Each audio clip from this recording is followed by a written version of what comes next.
Segundo livro das Crônicas, capítulo 6. Eu queria que você permanecesse com a sua Bíblia aberta, que a gente vai trabalhar, além desse capítulo 6, o 7. E eu vou ler do verso 1 ao 3 e do 19 ao 21 na NVI. 6, de 1 a 3, vai dizer assim, se você tiver sem Bíblia, acompanhe aqui no telão. E Salomão exclamou: o Senhor disse que habitaria numa nuvem escura. Na realidade, construí para ti um templo magnífico, um lugar para nele habitares, para sempre.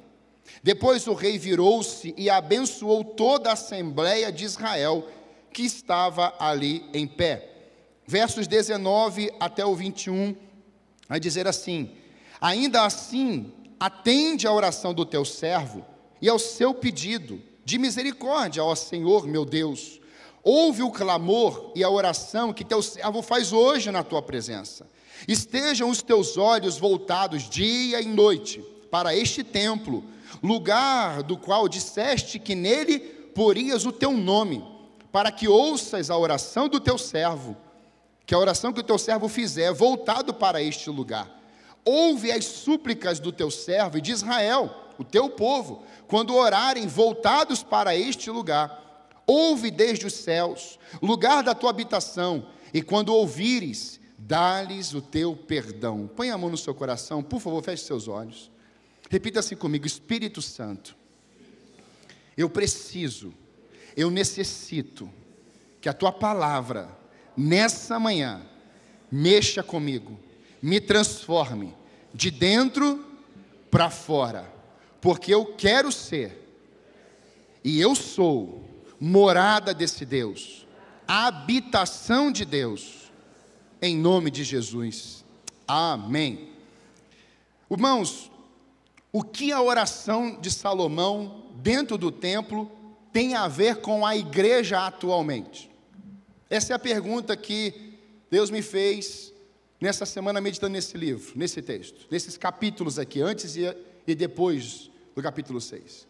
O que é que a oração do rei Salomão tem a ver com a igreja? Eu queria que você repetisse essa frase comigo. Diga assim comigo: o que é que tem a ver a oração de Salomão dentro do templo com a igreja atualmente? Então fica com essa pergunta na sua mente, porque muitas vezes nós lemos e nós pensamos que isso ficou para este tempo. E na verdade, você é igreja, é templo de Deus aqui dentro, porque você carrega Deus, amém? E quando nós nos achegamos aqui, somos o templo de Deus, reunidos aonde? Em oração, em adoração, em palavra, em comunhão, na alegria, na oração uns pelos outros, no clamor a Deus, na intercessão. Então quando você chega aqui, nós somos templo de Deus, morada de Deus neste lugar. E aqui ele se manifesta, amém? Mas quando você sai desse lugar e você vai embora, lá onde você vive, você também é templo porque Deus está em você. Então nós temos duas visões sobre isso: o templo de Deus, quando você sai desse lugar, e o templo de Deus, quando você chega até este lugar. Há pessoas que não entendem mais de congregar com os santos, por causa de N situações. Então você está entendendo que só onde você está, você é templo de Deus. Isso é uma verdade, porém não completa. Porque você está simplesmente se reservando a um ambiente que você escolheu, a uma forma que você escolheu, por causa de algumas situações que aconteceram com você. Mas nada vai se comparar, irmãos, com esses dois movimentos. Aonde nós estamos em casa, você está no trabalho, você está na rua, e ali você continua sendo o templo de Deus, a morada de Deus em você. Mas quando o povo de Deus se reúne, irmãos, é a unidade, é a alegria, é o clamor, é a perseverança, é a oração dos santos, é o clamor dos santos, é o momento que a gente se junta e diz: todos nós juntos, como morada do Deus Altíssimo, vamos invocar o nome do Senhor neste lugar, e Ele certamente ouvirá e se manifestará entre nós. Quantos aqui já experimentaram a glória de Deus nesse lugar aqui juntos? Quantas vezes? Então, o propósito dessa palavra é entendermos que os pedidos de Salomão, que ele está declarando aqui em formas de orações, vai nos ajudar a termos o sentido mais amplo, referente ao valor do templo para aquele tempo e o valor do templo para este tempo. Porque nós precisamos resgatar isso nos nossos dias. Somos o templo de Deus, como saímos daqui, como eu te disse. Então não abra mão de ser morada de Deus por onde você passar. Mas também não abra mão de congregar, de estar junto com a família espiritual nesses dias também. E é interessante porque o primeiro pedido que Salomão vai declarar a Deus, ele não está nessa série aqui do capítulo 6. Relendo do capítulo 1 até aqui, você vai ver um momento muito importante, onde vai fazer sentido quando Salomão faz um pedido a Deus. Então eu quero trabalhar hoje pedidos de Salomão para com Deus, envolvendo aquele ambiente, aquele templo, e vamos trazer isso para a igreja atualmente. Primeiro pedido de Salomão. Qual foi o primeiro pedido de Salomão? Não, Salomão, ele pediu a Deus o que está aqui. Não, Salomão não pediu a começar por aqui. Se você for comigo para a palavra de Deus, nós vamos começar a perceber, no capítulo 1, a primeira oração ou o primeiro pedido a Deus. Salomão pediu a Deus sabedoria e conhecimento para liderar a nação e governar o seu grande povo. Olha o que está, 2 Crônicas 1, se você for olhar comigo a sua Bíblia aí, verso 1 e 7. Salomão, filho de Davi, estabeleceu-se com firmeza em seu reino, pois o Senhor, o seu Deus, estava com ele e o tornou muito poderoso. Então Deus o torna rei, era a promessa que ele faz para Davi, seu filho, seu pai, e agora Salomão ocupa esse trono. Mas é interessante porque no verso 7, o texto vai dizer, naquela noite apareceu a Salomão, Deus apareceu a Salomão e ele disse, peça-me o que quiser e eu darei a você. Então não foi que Salomão que começou a pedir a Deus, um pedinte, não. Foi Deus que se revelou a Salomão e disse, peça-me o que você quiser. E aqui eu queria que nós abríssemos um parênteses aqui. Se Deus se revelasse a você hoje, e Deus falasse assim, meu filho, eu quero que você me peça o que quiser. O que você responderia para Deus? Só para Deus. Você e Deus, sem igreja, sem família, sem ninguém. E nós poderemos olhar para comunidades de fé hoje, igrejas, e começarmos a ouvir alguns pedidos. Podemos trabalhar isso. De que forma? Se Deus me perguntasse isso, ou falasse assim, peça e eu te darei, talvez alguns pedissem uma casa própria. Talvez alguns viessem a pedir uma BMW. Talvez alguns viessem a pedir uma mansão em Dubai. Talvez alguns viessem e falassem, olha, o meu sonho é assistir o jogo do Real Madrid com o Barcelona. O meu sonho é ver o Neymar, porque o Neymar voltou a jogar no Santos. Eu quero estar lá no dia.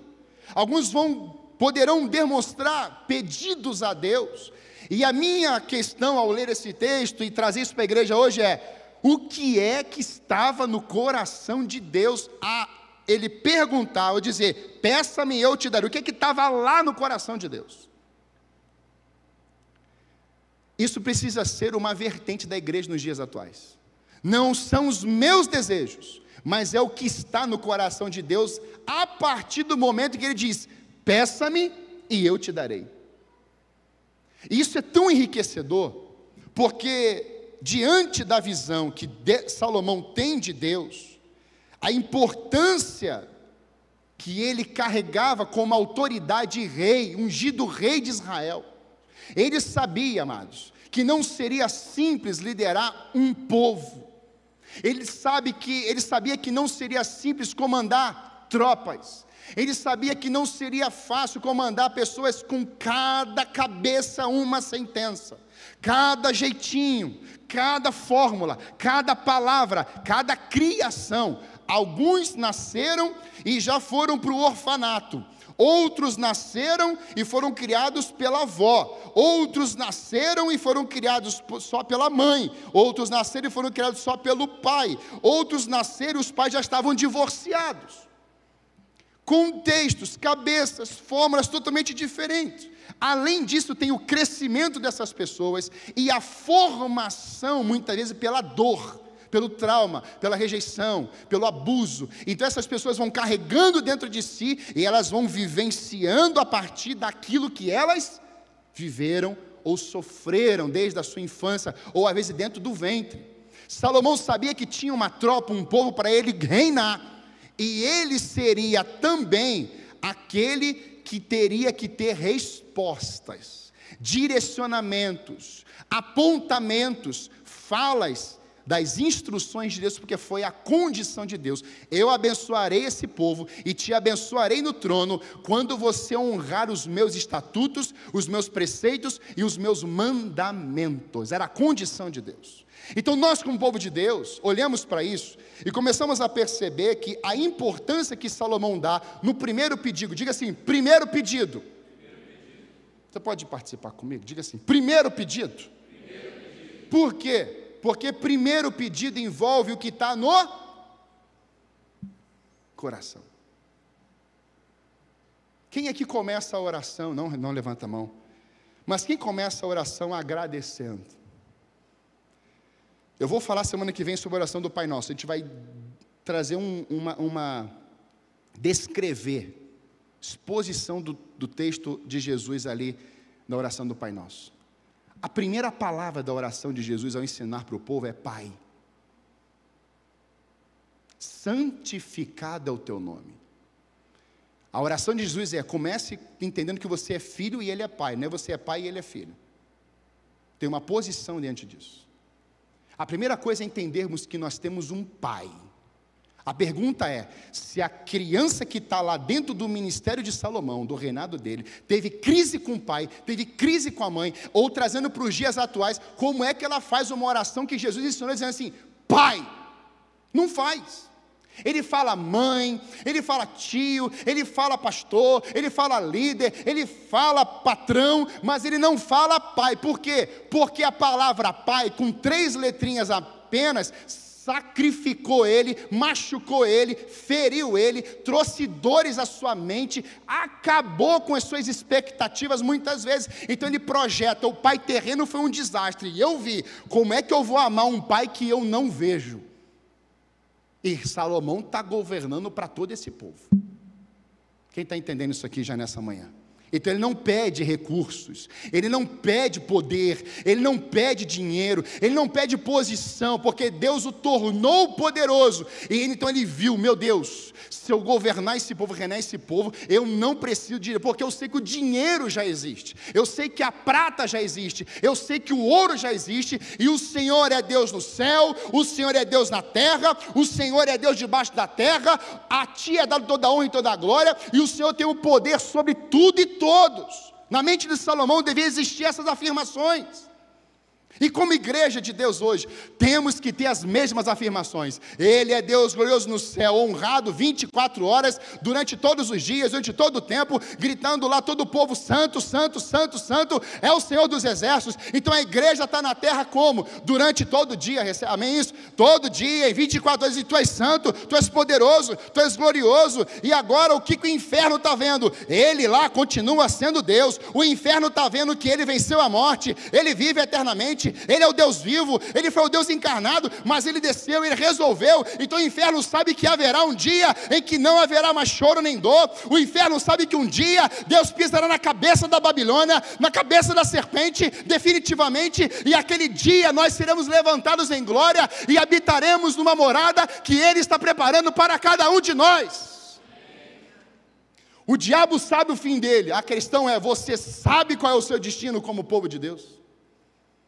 Nós sabemos isso. Como isso é importante para nós hoje, não só membro, começando pelo pastoreio, começando pela liderança, sabedoria e conhecimento, porque quem liderava pediu sabedoria. O que é sabedoria? Você está numa reunião, Você está num caos instalado numa empresa, e de repente, aquele homem entra, aquela mulher entra, naquela reunião, você senta à mesa, e o pau está torando, está comendo, roupa para cá, grito para lá, cuspe para cá, fogo para lá, e de repente a pessoa chega e fala assim: gente, eu tive uma ideia. Todo mundo para, e a ideia é isso aqui, ó, um planejamento assim, assado, sabedoria. Você está dentro da igreja, um alvoroço, uma inquietação, uma confusão, e vem aqui, puxa de lá, e não se dá bem, e a família não quer que você venha, o marido não quer que você venha, a mulher não quer, e aí de repente você fala assim: Senhor, eu só preciso da sabedoria e do conhecimento que vem de Ti. O que é conhecer? É olhar para o coração de Deus, e a palavra dEle que está aqui, fala assim: eu preciso conhecer essa lei dia e noite, porque a Bíblia diz em Salmo, capítulo 1, que quando você medita nela dia e noite, você vai prosperar. Então Salomão não precisava mais ser próspero financeiramente, Salomão precisaria prosperar em sabedoria e em conhecimento. A igreja hoje necessita de líderes, pastores, membros com sabedoria do alto, e foi essa sabedoria que Salomão pediu. Não tem um dia, irmãos, que eu não ore por isso. Eu levo as crianças para a escola, fico no meu canto ali dentro do carro, um bom tempo, e eu falo: Senhor, por favor, me dê sabedoria, me dê conhecimento, me dê inteligência, Senhor, inteligência. Você ora por inteligência? Não, pastor, inteligência é só estudar. É, também, mas se Deus te der uma capacidade de você entender mais rápido, de você conseguir ler, meditar, de você começar a mexer naquilo, Deus começar a fazer um movimento no teu interior, é muito melhor, é muito assim, gratificante. Então depois, irmãos, de todo esse momento que Salomão pede a Deus sabedoria e conhecimento, nós temos agora um momento em que Deus dá uma resposta a ele. Olha só, no capítulo 1, que está no verso 10, dá-me sabedoria e conhecimento para que eu possa liderar essa nação, pois quem pode governar este povo, esse teu povo tão grande? Aí Deus vem e fala assim para Salomão: já que este é o desejo do seu coração, e você não pediu riquezas, nem bens, nem honra, nem a morte dos teus inimigos, nem vida longa, mas sabedoria e conhecimento para governar o meu povo, sobre o qual o fiz rei, você receberá o que pediu, mas também lhe darei riquezas, bens, honra, como nenhum rei antes de você teve e nenhum depois de você terá. Irmãos, a sabedoria e o conhecimento no coração da igreja atrairá como consequência riquezas sobre ela, poder sobre ela, as riquezas do céu em todas as esferas. Então a igreja não precisa se preocupar. O senhor pastor está falando isso, mas essa mensagem foi para mim primeiro. A igreja não precisa se preocupar com riquezas terrenas. Nenhum amém. Não precisa. Eu sei que você quer ser rico, você precisa do dinheiro, mas a Bíblia está mostrando que o coração de Deus, como essência, não eram as riquezas, amados. A essência do coração de Deus era o quê? Que Salomão pedisse o quê? Sabedoria e conhecimento, porque você pediu, eu não vou te dar só isso, eu vou liberar as riquezas para você. Irmãos, o reinado de Salomão foi o reinado mais rico da terra, juntou toda a herança de Davi, e casou com o que Deus deu para ele, depois que Davi morre, irmãos, é muita riqueza. Você tem mais de 153.600 homens para construir o templo agora. Sabe o que é isso, irmãos? Acha uma igreja no mundo com 153.600 homens aptos para construir uma obra. Como é que paga um povo desse? Quantidade de ouro, quantidade de recursos. Você já fez essa conta? Mas Salomão estava assim, ó: vamos agora começar a construir, porque temos o conhecimento, temos a sabedoria, e agora temos os recursos que quando Deus fala, não tem crise na terra que vai tirar a nossa fé.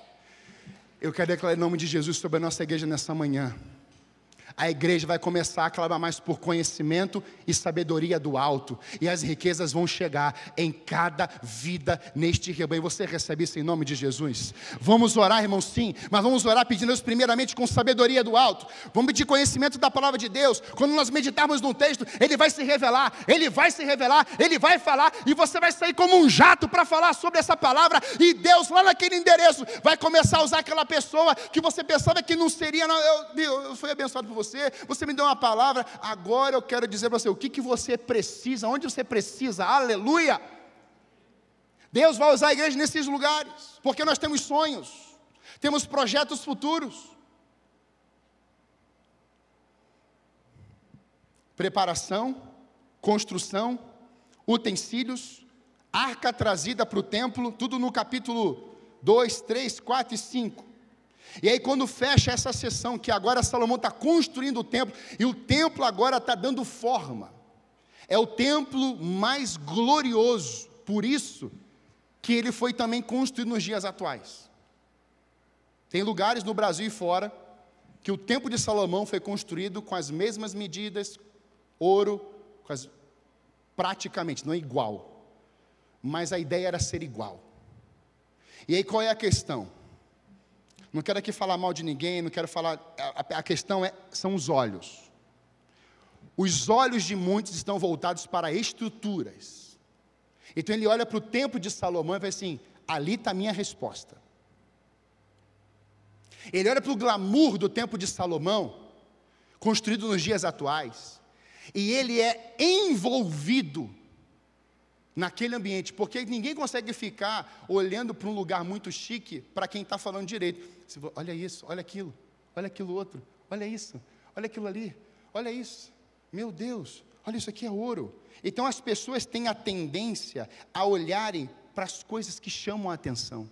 E aí Deus está tentando passear no meio do povo, Deus está tentando se revelar, Deus está tentando falar, Deus está tentando se mostrar, Deus está tentando direcionar, mas muitas vezes estamos interessados e preocupados com o que está acontecendo, ou o que está já dentro daquele ambiente.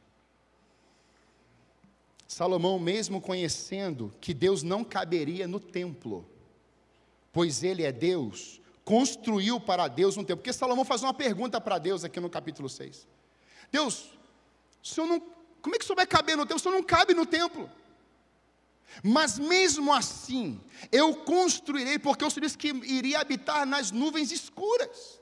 Davi tem uma crise, irmãos, como que pode?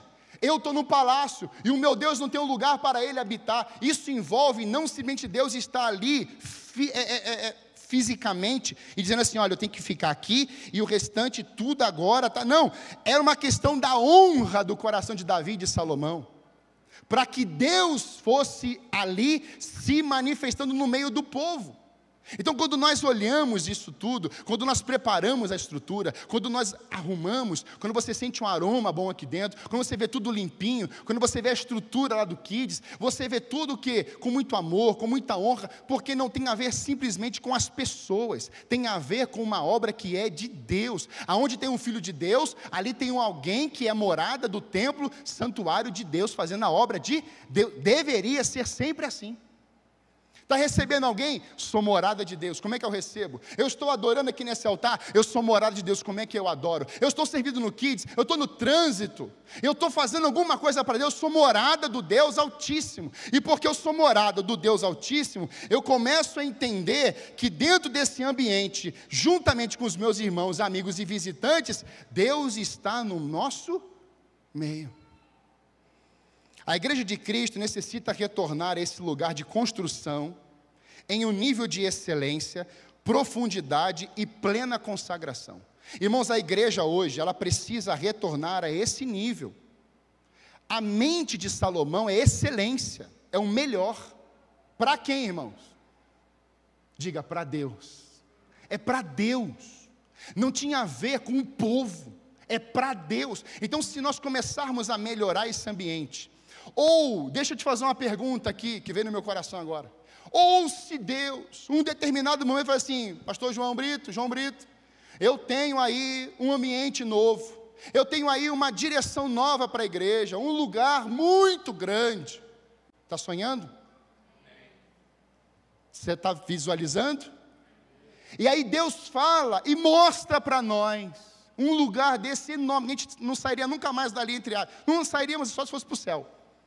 Um lugar onde Deus lhe desse uma direção muito clara, mas o aluguel fosse 3, 4 vezes maior. Uma reforma que talvez levaria aí 500 a 1 milhão. Tem fé aí? Amém. Tem fé aí? Amém. Porque quando Deus fala e Deus ordena e Deus decreta, a igreja só precisa de 2 palavras: sabedoria e conhecimento. O recurso chega.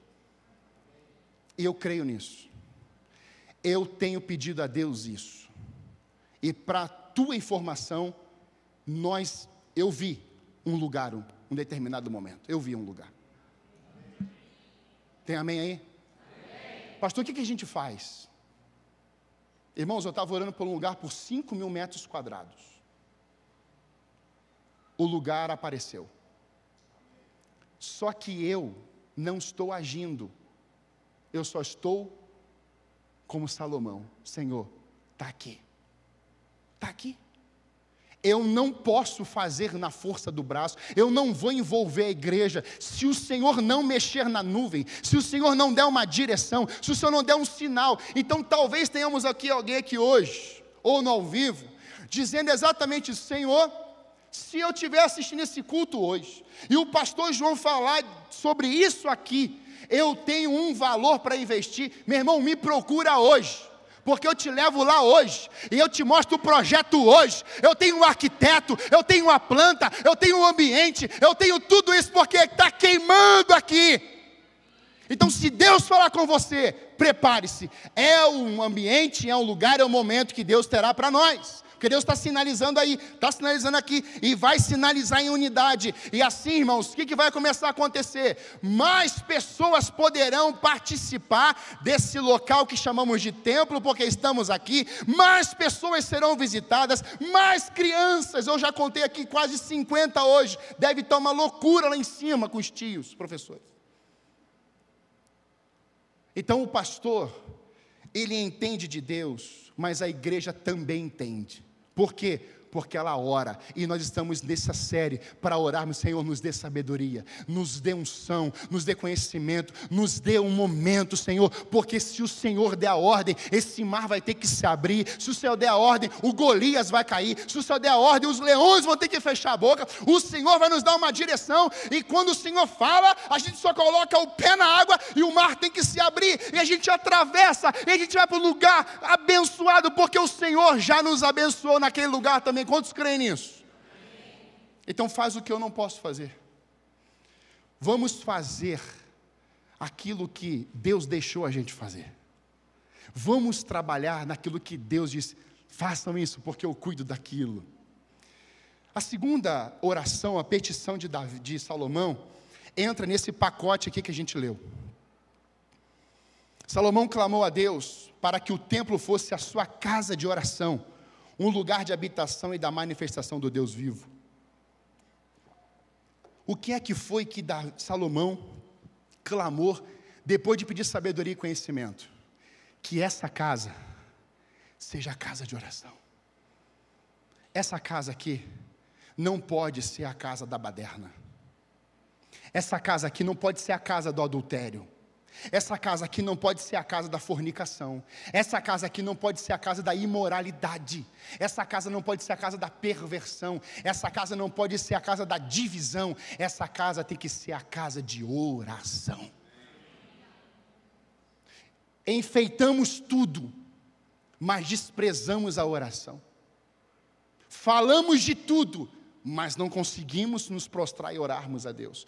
Criamos eventos e mais eventos. Você está lembrando disso? E fomos fazendo. Pois é, aí o texto, que eu ia até pregar isso hoje, mas Deus não deixou, em Efésios capítulo 6, o finalzinho depois da armadura, Deus vem na vida de Paulo e fala assim: olha, eu peço que vocês orem por mim, a partir do verso 18.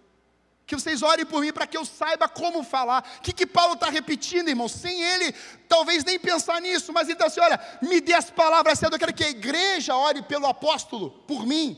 Paulo está dizendo isso. para que eu tenha as palavras certas, para que eu venha agir do jeito certo, para que eu reconheça do jeito certo, para que eu não venha me perder. Deus me dê as palavras, Deus me ensine como fazer. E Paulo está pedindo para que os santos viessem a orar por ele. Irmãos, o nível de humildade desse homem, desse pastoreio, desse apóstolo, por mais que muitos pensem que ele era assim radical, não, ele disse: igreja amada, aos Efésios, essa igreja que experimentou milagres, dons, profecias, com tantas coisas, eu encerro o último capítulo de Efésios, capítulo 6, os últimos versículos, e eu clamo a Deus pela minha igreja: ore por mim, clame por mim, para que eu não me perca, para que as palavras sejam sábias, para que o conhecimento venha. Parece que Paulo está repetindo a primeira oração de Salomão: me dê conhecimento e sabedoria.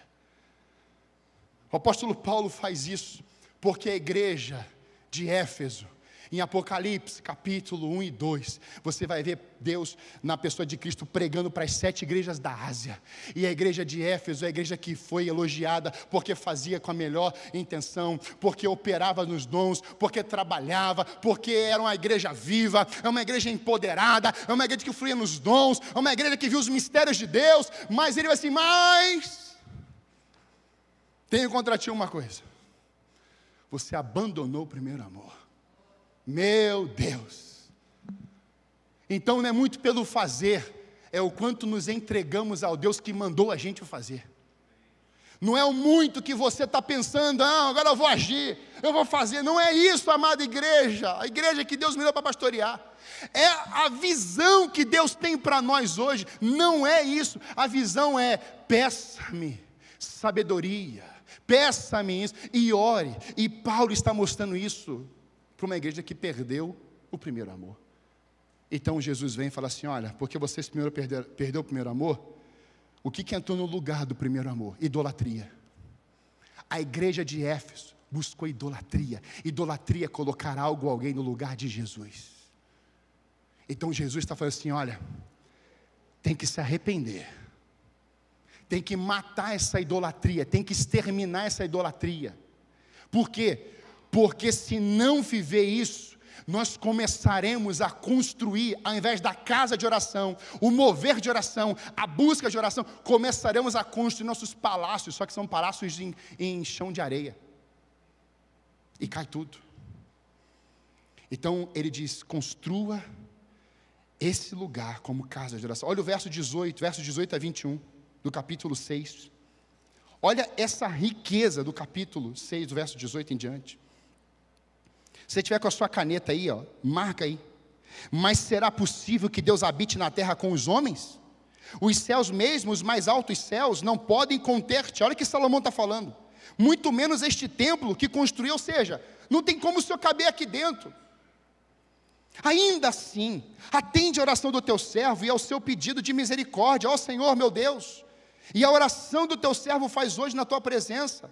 Estejam os teus olhos voltados todo dia e noite para este templo, lugar da qual disseste que nele porias o teu nome, para que ouça a oração do teu servo, fizer voltar esse lugar. Ou seja, Senhor, esse lugar, eu te peço que seja uma casa de oração, que haja turnos de orações, que tenhamos aqui movimentos de orações, que tenhamos aqui tempo de adoração, porque nesse lugar, Senhor, nós cremos que o Senhor vai se manifestar, é onde o povo vai se reunir, e aqui vão acontecer coisas sobrenaturais. Irmãos, é um lugar em que as pessoas sabem que podem buscar a face do Senhor. O que significa isso? Casa de oração. O que é casa de oração, pastor? É esse lugar em que as pessoas reconhecem, dentro do seu interior, que podem buscar o que é a face de Deus, porque aquele que é o Deus Todo-Poderoso, Ele ouve e responde às orações daqueles que o buscam em espírito e em verdade, reunidos neste lugar.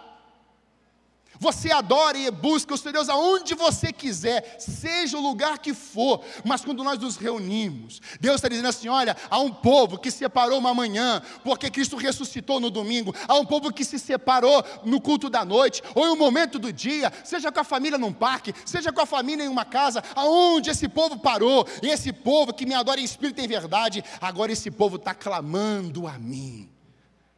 E a Bíblia diz: buscar-me-eis, e me achareis, quando me buscardes de todo o vosso coração. E quando nós buscamos o Senhor de todo o nosso coração, Deus age, Deus responde, Deus vem. Salomão entende que quando as pessoas se voltam para o Senhor, e quando há comunhão uns com os outros e oram, eles são marcados pela certeza de que Deus ouve e responde às orações. Ele tinha essa convicção, essa consciência. Por isso que ele pede sabedoria e conhecimento e fala assim: Senhor, esse lugar não é outro senão. Isaías fala isso e Jesus repete isso na Nova Aliança: transformar a minha casa num covil de salteadores. Pastor, o senhor, irmãos, é para apertar, porque Deus está apertando a gente. Só que quanto mais prensa, o melhor azeite vai sair. Você está comigo aqui? Vai prensar, mas o melhor azeite vai sair, e é para o templo, e era para ungir sacerdotes e reis, era para isso. Então, quando a igreja está envolvida nessa visão, a gente entende que esse trabalhar de Deus era um povo que orasse. Eu posso citar aqui, como eu tenho aqui, eu estava aqui 2 domingos atrás, voltei das férias, eu sentei aqui, eu ainda estava com a muleta, e veio o Henrique, filho da Adri e do Edson. Henrique veio sozinho, parou na minha frente e falou: pastor, qual é o seu joelho machucado? Eu falei: esse. Ele olhou para mim com uma cara de profeta assim. Eu pensei que ele ia descer o dedinho assim, sabe? E eu falei: você quer orar pelo pastor dele? Uhum. Eu falei: peguei a mãozinha, botei na minha cabeça. Ele tirou da minha cabeça e botou na perna. Então ora pelo pastor. Jesus, você abençoa o joelho. Irmãos, eu não tive mais dor naquele dia. Esse lugar é lugar de oração. Aonde as pessoas chegam de um jeito, elas vão ter que sair de outro. Aonde as pessoas chegam amarguradas, doentes, falidas, sem esperança, mas você olha nos olhos dela e fala assim: minha irmã, meu irmão, vem aqui. Deus me incomodou, eu quero orar com você aqui. Lembra disso, Vivi? Lembra disso ali? Vivi estava ali com uma liderança, e aí eu chego naquela sala assim, Vivi chorando, assim: vem aqui. Dei um abraço, demos uma palavra de encorajamento. Já tinha uma liderança na vida dela. Irmãos, no final do culto, essas querida de Deus já estava sorrindo, estava servindo, sorrindo, porque esse ambiente é um outro lugar, a não ser uma casa de oração, onde o povo ora, onde o povo clama, e Deus se manifesta, porque Ele está sendo adorado e honrado nos próximos dias, meses e anos. Essa casa, após os 7 anos, essa casa ainda mais será conhecida como casa de oração, e os moveres de Deus vão acontecer nesse lugar e nas casas, e haverá uma multidão que começará a chegar aqui, porque a presença vai começar a atrair pessoas enfermas, paralíticos, cegos, porque essa casa não é uma casa de eventos, não é uma casa de balada, não é uma casa de bagunça, não é uma casa de eu ser, uma casa de oração. É a oração.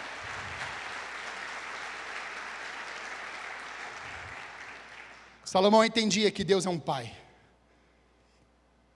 Salomão entendia que tinha um relacionamento e todo aquele povo precisaria ter intimidade como filhos com o pai. Isso é o que eu tenho tentado nesse tempo que eu sou pastor.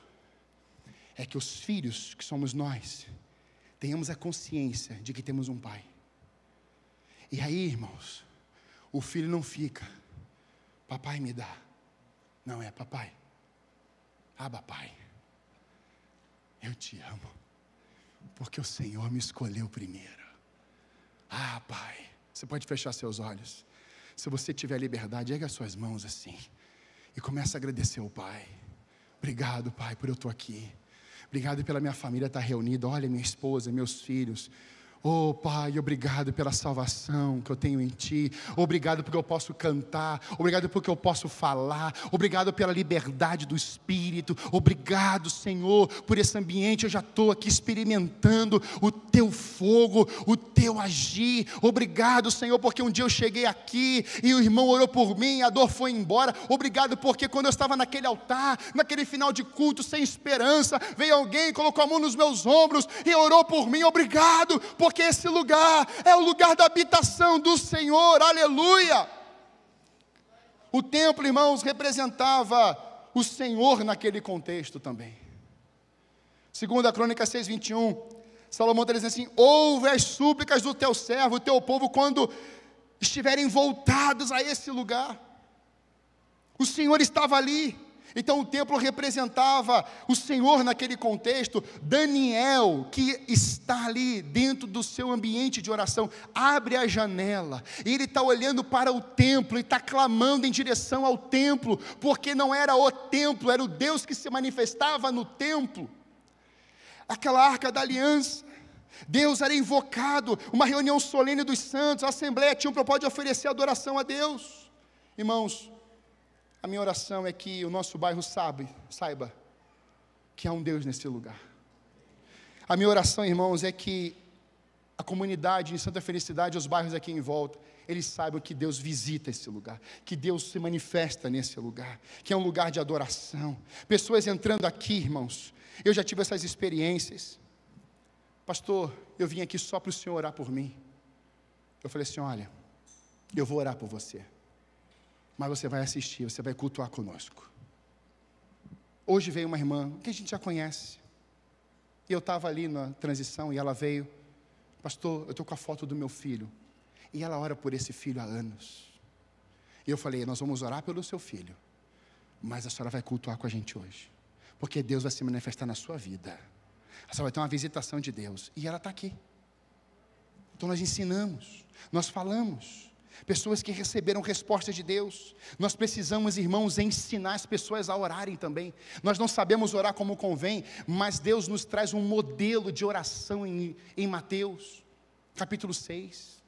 Então nós podemos ajudar os novos convertidos, e não só você ficar orando por alguém, é você dizer para ela quantas vezes. O pai faz isso com o filho, repete com o papai: Senhor Jesus, abençoa a minha família, eu te agradeço pelo pão. É assim no almoço, é assim na janta, é assim no café. Ontem eu estava com a Duda e nós fomos almoçar, só eu e ela. Tempo de pai e filha, né? A gente tem isso, né? Que legal, né, pai? Pai e filha mais velha, pai e filha mais nova. A filha mais velha tem uns gostos, a filha mais nova tem só o açaí no coração. É açaí, é açaí, é açaí. E está tudo bem que é açaí, glória a Deus por isso. Mas quando a gente desenvolve essa intimidade, eu já não preciso perguntar: e a filha, o que você quer comer? Eu falei assim: filha, pelos meus cálculos, minha experiência, você quer comer isso aqui. Ela falou assim: é verdade. A gente já conhece. O que tem a ver isso, pastor? É quando a pessoa está aprendendo com você, que é o discípulo ou discipulador, o nome que você quiser dar. É você dizer assim: vem cá, você é novo na fé? Deixa eu caminhar com você. Deixa eu te ajudar a fazer, vamos tomar um café? Vamos bater um papo? Vamos quebrar um pouco os paradigmas de gabinete, não é, amém? Vamos lá tomar um cafezinho, não vai na Panetele só não, temos várias outras aí. Tem várias outras. Panetele também é bênção, mas temos outras, vai lá, em um monte de lugar. E aí você vai lá e fala assim: vem cá, como é que está a sua vida de oração? Eu não sei orar. Então posso te ensinar a orar? Ensina ela ali a orar. Pastor, no meio da Panetele, no meio do shopping, vai que alguém vê. É ali que as atendentes estão nos assistindo. Nós já experimentamos isso ali. Elas estão percebendo. E agora não tem mais assim: oi João, tudo bem? Não, assim: oi pastor João, o senhor vai querer o quê? Assim, quem falou que eu sou pastor? Você está entendendo? Eu recebi hoje aqui na transição um senhor, o Marcelo. A filha dele, nós conversamos com ela tem um século atrás. Ela trabalha aqui na pizzaria aqui embaixo. Ela falou assim: pai, eu fui lá no culto da igreja em cima da pizzaria, e o pastor é carioca. O senhor é carioca, de Niterói. Pai, o senhor vai gostar. Pai, ele veio. Aí, acabei o culto semana passada, ele estava aqui, já está na transição já. Pastor, estou vindo aqui desde novembro, e aí, eu não sei se vou ficar aqui não. Eu disse: mas por quê, meu jovem? Aí desci, eu falei assim: não pastor, toda vez que eu venho aqui, eu choro. Aí eu falei assim: é porque Deus está começando a derreter a rocha, a pedra, e Deus está trabalhando no seu coração internamente. Sabe por que Deus faz isso? Porque aqui nós oramos por esses proprietários, esses empresários. A gente não tem uma confusão com eles aqui. Nem o dono. Eu penso um cara que ora por esse dono aqui, vai ter o coração mole. É assim que chamamos esse lugar, a casa de oração. E sabe o que acontece? esse lugar será como um marco, um símbolo, onde as pessoas passam assim, tudo começou ali dentro. Meus irmãos, isso é muito forte. Eu vou falar isso à noite. Quando Moisés chega, eu fico pensando anos depois, Moisés voltando até o Monte Horebe, aquele monte chamado Monte de Deus, aquele ambiente que Moisés está chegando ali. Eu penso que anos depois ele pode ter voltado, ele vai assim, olha, tudo começou ali, ó. Aí pessoal, foi ali, ó. E o pessoal vai assim, você foi transformado de assassino em profeta, e aquela sarça lá começou a falar contigo, o Deus daquela sarça começou a falar com você, o Deus poderoso. Meu irmão, eu falando isso, você acha que vai ser automático o quê? Moisés, você foi transformado ali, eu penso já o povo, irmãos, indo atrás daquela sarça. Onde é que está a sarça? Eu penso isso com a igreja hoje. Olha, um dia eu cheguei desesperado, minha família estava totalmente desunida, a gente estava em desconfiguração plena, a gente estava vendo um inferno, mas a gente entrou naquele lugar, porque o irmão nos convidou, e lá dentro a gente recebeu Jesus de Nazaré, lá dentro alguém orou por nós, e a nossa vida foi transformada. Veja, irmãos, não tem um anúncio, tem um testemunho, porque Atos 2 fala isso, sede minhas testemunhas, na Judéia e Samaria, até os confins da terra. Por quê? Porque quando nós somos transformados e tocados e amados pelo Eterno, a gente não consegue mais parar de falar dele. A gente ama falar dele. Terceiro clamor que Salomão faz e que envolve a igreja é estar anunciando a todas as pessoas, ou seja, todos os povos, que existe uma segunda chance mediante ao perdão e a restauração. Versos 22 a 25, olha comigo.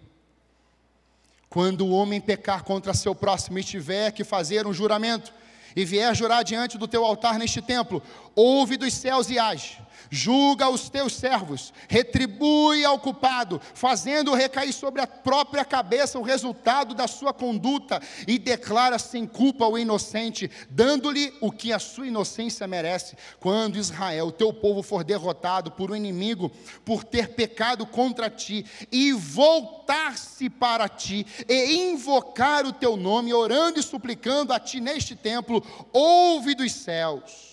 Olha isso, irmãos, ouve dos céus e perdoa o pecado de Israel, o teu povo, e traz-o de volta à terra que deste a ele e aos teus antepassados. Essa deve ser a busca da igreja nos dias atuais, uma igreja preparada para ser anunciadora da segunda chance, uma igreja preparada para anunciar o perdão, a restauração. Jesus Cristo vai dizer nos seus evangelhos, eu vim buscar e salvar aquele que estava perdido. Jesus destaca um capítulo 15 de Lucas, ovelha perdida, dracma perdida, filho perdido dentro de casa, o filho perdido dentro da casa do pai. Um capítulo inteiro, todas as vezes que tanto a ovelha foi restaurada e devolvida ou achada, e colocada já no aprisco, todas as vezes que você vê a moeda sendo restaurada e localizada dentro da casa, você vê o filho sendo restaurado e voltando para a casa do pai, o filho mais velho restaurado na casa do pai, você vê, sabe o que na Bíblia? Festa, celebração. Mas não tinha celebração antes, porque o filho estava perdido, a ovelha estava perdida e a dracma tinha sido perdida. Existe o tempo, irmãos, do choro, do clamor da igreja, quando as coisas não estão funcionando, quando as coisas estão difíceis, nós choramos, nós clamamos, nós nos prostramos diante de Deus. Senhor, essa ovelha aqui está se perdendo, Senhor, vem, traz ela, e aí nós vamos lá. Naquele tempo quebrava-se a pata da ovelha. Se eu fizer isso hoje, eu sou demitido. Quebrava a pata, colocava no ombro e vinha, vem falando alguma coisa, ovelhinha, vem. Não fala nem bé, fala ai. E se o pastor hoje fala assim, processa, vou embora da igreja, não quero mais saber desse negócio, Maico. Só que a gente não quebra a pata da ovelha, amém, irmãos? A gente pega ali eu ia falar o machado, não, mas é o cajado. E ó.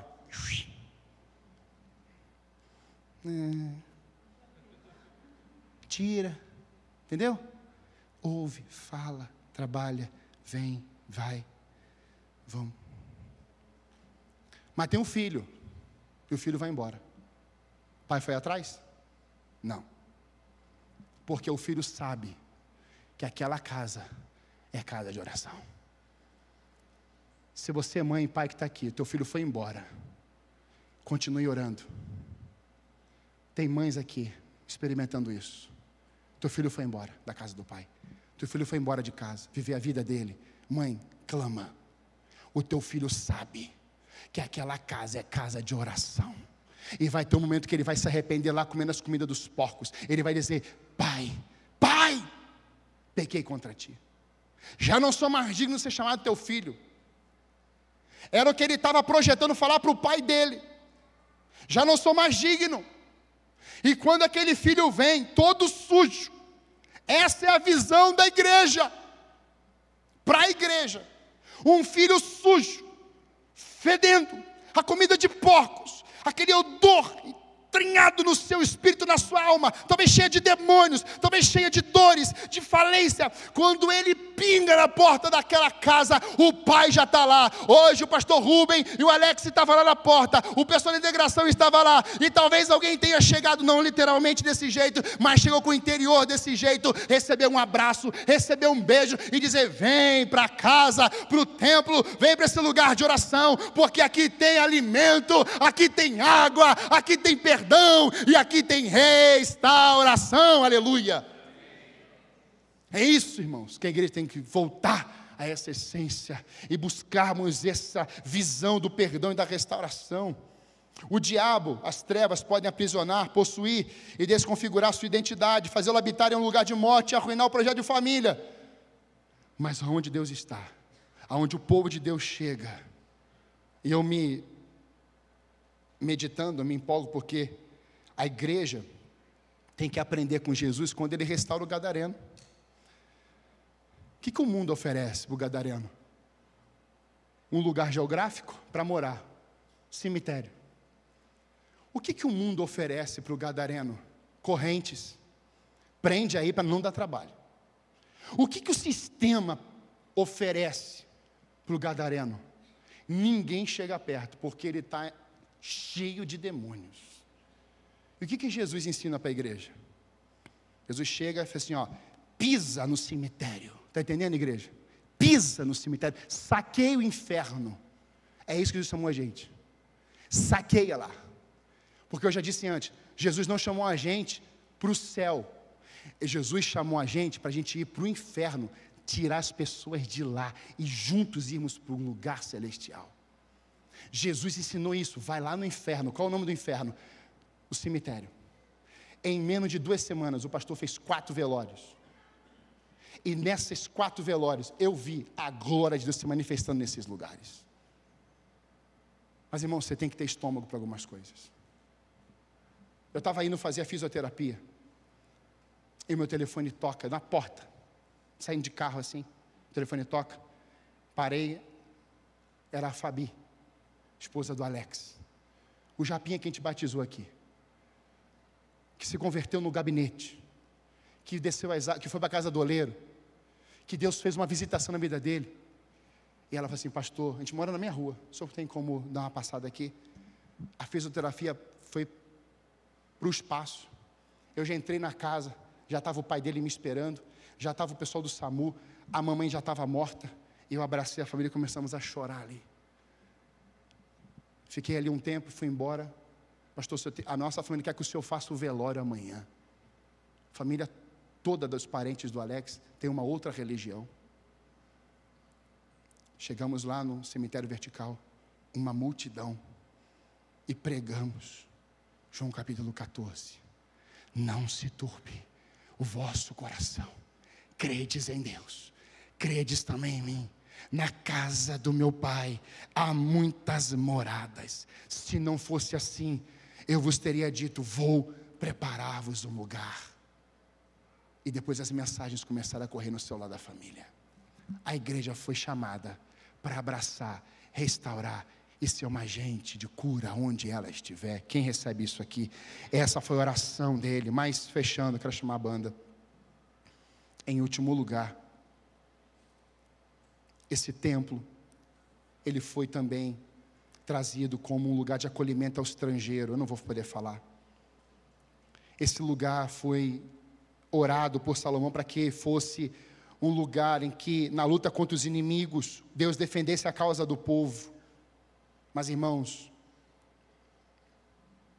Salomão orou e clamou com fé, crendo na certeza que Deus ouviria e responderia. Esse é o último ponto.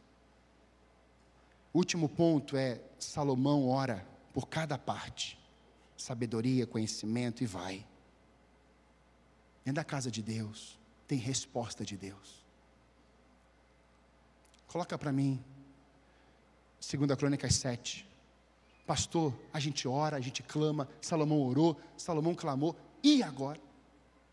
Cadê a resposta de Deus que não está no texto? Está sim, folheie uma folha. 2 Crônicas 7, de 1 a 3, olha que esse texto lindo está dizendo.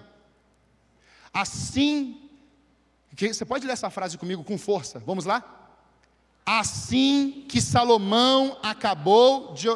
Salomão acabou o quê? Salomão acabou o quê? Salomão acabou de fazer o quê? Ele acabou de orar, foi a última palavra. Qual foi a resposta de Deus? Desceu fogo do céu e consumiu o holocausto e os sacrifícios, e a glória do Senhor encheu o templo. Os sacerdotes não conseguiam entrar no templo do Senhor, aleluia!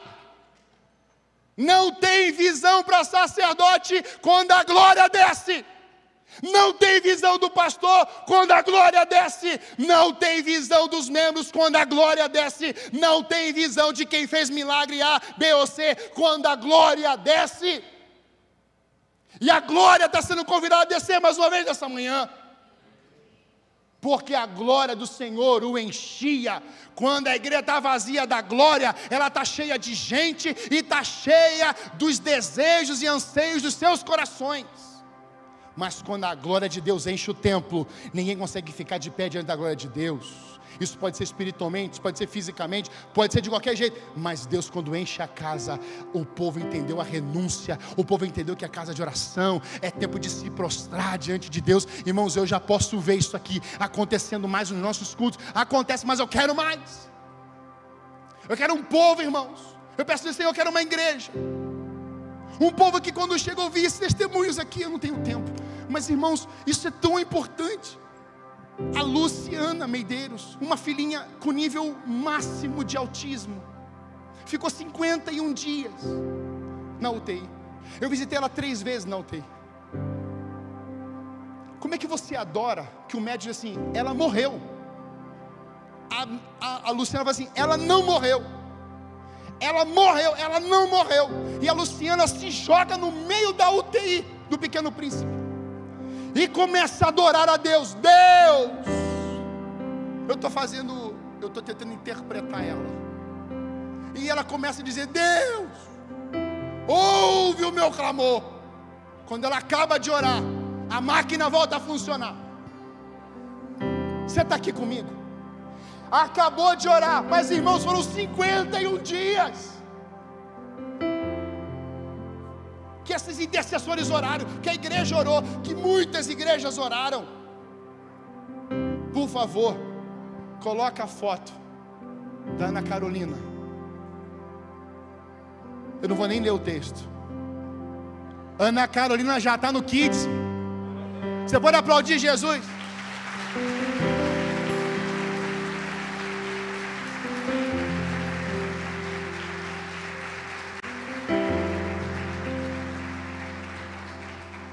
E a Lu está escrevendo um livreto. Eu já li o livreto todo. Estão fazendo ajustes. Por quê? Ela disse, eu encontrei uma família que orou por mim, pastor. Eu encontrei uma casa de oração. Mas eu estava mexendo na internet, procurando adoradores, procurando pessoas assim, até especiais. E eu achei a Jaqueline. Meu Deus. Isso acabou comigo. Porque isso tem que mexer com a gente. É um estrondo no mundo espiritual que essa menina fez. E eu já tinha assistido há anos atrás. E Deus me trouxe esse vídeo para mexer no seu pastor. E mexendo no seu pastor, vai mexer na minha liderança. E vai mexer na nossa igreja. E foi diante de um tempo, na casa de oração, dentro da PIB de Curitiba, que ela escreve uma carta para o pastor que cuida das crianças, dos membros especiais. E ela disse: pastor, eu não sou uma cantora, eu sou uma adoradora, e eu quero adorar nessa casa de oração.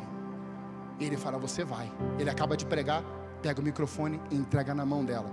Por favor, coloque esse vídeo, o que eu editei. Olha isso.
Você pode fechar seus olhos agora. Salomão clamou em uma das suas orações: Senhor, nos dê graça de hospedarmos os estrangeiros. Essa igreja cuida das crianças até a sublimidade, mas ela tem tentado cuidar dos andarilhos. Ela tem tentado cuidar dos especiais. Nós temos crianças aqui na igreja autistas que amam o Kids, que amam a casa de Deus. E você viu ali as crianças recebendo a Ana Carolina. As meninas não desprezam a Ana Carolina. E sabe, nesse ponto, a minha filha mais nova, ela dá um banho na gente, porque na escola ela é conhecida como uma menina que ama os autistas, que às vezes tem um paralítico, e ela, sem conhecer esse texto, e eu falei com ela: filha, essa foi uma oração de Salomão, para que a igreja acolhesse os estrangeiros, seja da onde for. Amados, nós estamos aceitando, nós estamos recebendo, acolhendo esses venezuelanos que hoje, meu Deus, trabalham em várias áreas da igreja, e 2 estão lá no trânsito hoje. Nós estamos recebendo haitianos, mas cadê os outros? Estrangeiro também significa aquele que anda, e Deus está dizendo: eu vou fazê-lo entrar aonde para ele ser cuidado? Eu vou fazer ele entrar em que casa para ele ser amado? Aonde? Eu penso, irmãos, que tem que ter um letreiro apontado para o céu nessa manhã. Essa casa de oração, Pai. Essa é a casa. Não é a casa de recuperação primeiro, não é a casa de cuidar dos necessitados, não, Pai. É aqui, ó, é a casa de oração. A gente está acenando nessa manhã, casa de oração, porque quando nós acabarmos de orar, irmãos, se Deus vê tudo isso numa igreja, qual vai ser a resposta de Deus? E Deus derramou, sabe o que, irmãos? Fogo. O texto vai mostrar para nós que Deus derramou um fogo que consumiu o holocausto, ou seja, consumiu todas as ofertas que estavam no altar. Você quer receber a resposta de Deus hoje? Primeiro a gente tem que copiar esse coração de Salomão antes da sua queda, porque depois ele caiu. Porque ele não queria mais saber da casa, ele quis saber das mulheres. Ele não quis mais saber da presença, ele queria só saber do trono. Ele termina mal. Mas aqui, Salomão estava alinhado com Deus. Meu amado, minha amada que está aqui, antes de você cair, antes de você se perder, antes de uma igreja se perder o rumo e perder a visão de Deus, a gente precisa se alinhar com o altar de Deus, estarmos de frente para Ele. Você viu no capítulo 6, no verso 3, e Salomão virou-se para o povo, porque antes ele estava virado para quem? Deus. Se você estiver virado, olhando de frente para Deus, você vai dar as costas para o povo. E é isso que Deus chacoalhou o meu coração hoje. Meu filho, pode dar as costas para o povo, se você estiver de frente para mim. Pode dar as costas para todos, se você estiver de frente para mim. Porque quando eu falar para você virar, eu vou com você, eu vou com os teus olhos, eu vou com as palavras, eu vou dentro do teu coração, porque eu habito em você. A igreja não vai dar as costas para Deus para priorizar a gente. A igreja vai receber o comando: vire-se e vá, porque eu estou contigo todos os dias até a consumação dos séculos. Minha pergunta nessa manhã é: você quer que essa casa, você também, como casa de Deus, seja conhecido nessa terra como casa de oração? Em nome de Jesus, nessa manhã, eu clamo a Deus pela igreja, mas eu queria que você deixasse o seu lugar como um ato de decisão. Eu quero que eu e a minha casa, que eu e esse povo que está aqui, templo, sejamos juntos casa de oração. Enquanto estivermos cantando, deixe o seu lugar e venha. Nós vamos encerrar. E eu creio que Deus está aqui. Ele está ouvindo.